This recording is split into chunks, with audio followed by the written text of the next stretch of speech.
Did someone say winter wonderland? I think that means we need a mug of hot cocoa.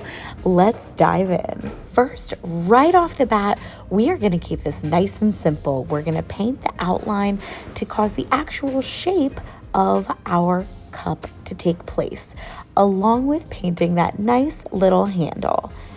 Now, I'd really love for this blue to be not so much of a vibrant blue, but really more of a navy. So I'm just going to add a bunch of blue here right in the middle. And then I'm going to take a little bit of black and even a little bit of purple and kind of mix it all together. And then use that navy blue to paint the entire mug.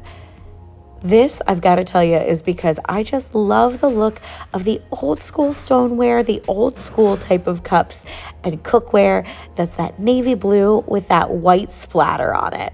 So I'm going in right here to kind of refine and make this whole cup have that really beautiful shade of blue. You can make your cup whatever color you want. Now, I will say the next step here is kind of my most fun thing that I ever love to do on a cookie, and that is causing this really beautiful splatter. All right, so this is where we like to get messy, and we live up to our name here at the Messy Cookie. We're gonna take our white paintbrush just like this and bend back those bristles with a ton of white food coloring loaded on it and spray it all over our cookie. Next, as I like to say, every detail matters, especially when you're painting on a canvas as small as a cookie. So I know that when you think of mugs and you think of teacups, you think of that really beautiful, delicate line along the top and the bottom. That's why we added it right there.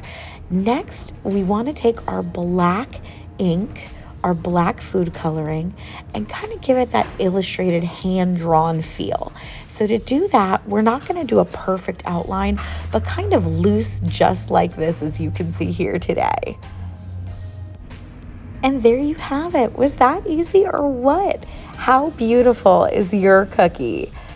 I can't wait to hear how much you loved painting this hot cocoa mug. It's got to be my favorite one of the season.